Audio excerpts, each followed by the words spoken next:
Hey, what's up, everybody? True Boxing here. Thank you for coming back to Get Hit with the Truth. So today, going to finish up my 2021 year-end top 10s in the 160-pound middleweight division as we look at my number one middleweight in the world right now, the reigning IBF champion, Triple G Gennady Golovkin, as he enters a new year, still banging away and a world champion. Well, he entered 2021 coming off of a 2020 where he only fought one time. He returned from a brutal fight with Sergey Derevyanchenko in 2019. And in 2020, he had taken on his mandatory number one contender, undefeated but unknown, Primus Osaleita. And he dominated him, 7th round TKO. He looked like the old Triple G, but the guy he fought, had no experience, was a soft puncher, so nobody really knew what we were going to get. There was talks early on about a possible showdown with Jaime Munguia. That fell through.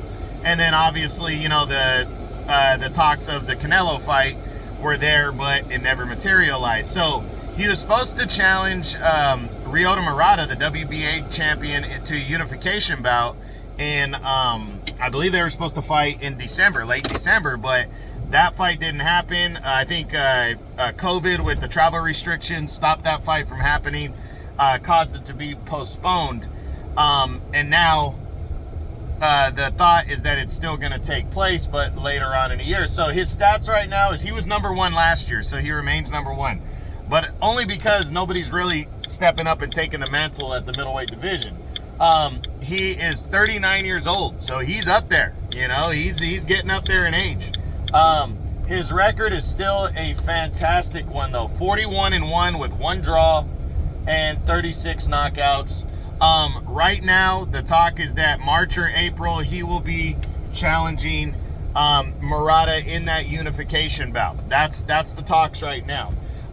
In terms of the Canelo sweepstakes, he looks, that the talks are still there. Canelo still wants to fight, and I really believe that if Canelo stays at 168, instead of moving up to venture on to fight Lunga Makabu for the cruiserweight title, I really believe that Canelo might deal with Jermall Charlo in the first half of the year, and then the winner of Triple G and Murata is going to attract Canelo for September.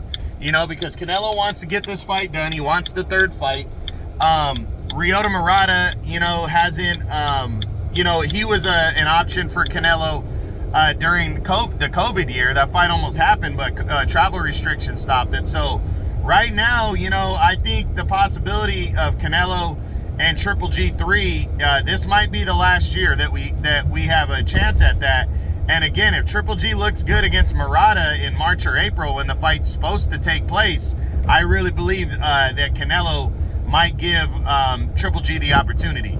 So if Triple G unifies belts, there's options of Jaime Munguia. If the Canelo fight isn't there, I think he would go for that, especially if Munguia, because Triple G is going to have mandatories due. Right now, Esquiva Falcao from Brazil is his number one contender in the IBF.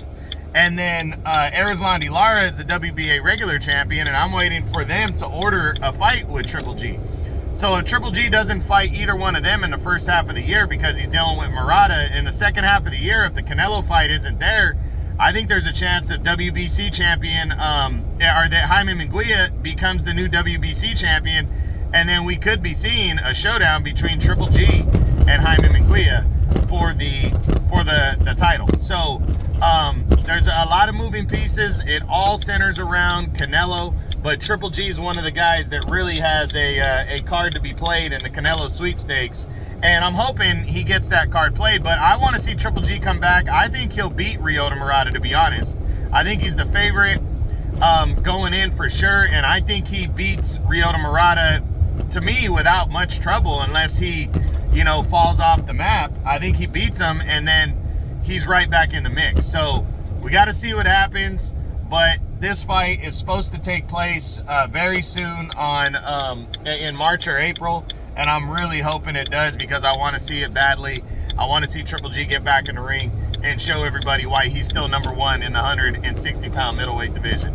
But that's it. That's what I got on my number 1 middleweight in the world right now, as my 2021 year-end top 10s continue. This was the IBF champion Triple G Gennady Golovkin. I hope you guys enjoyed it. True Boxing, you've been hit with the truth.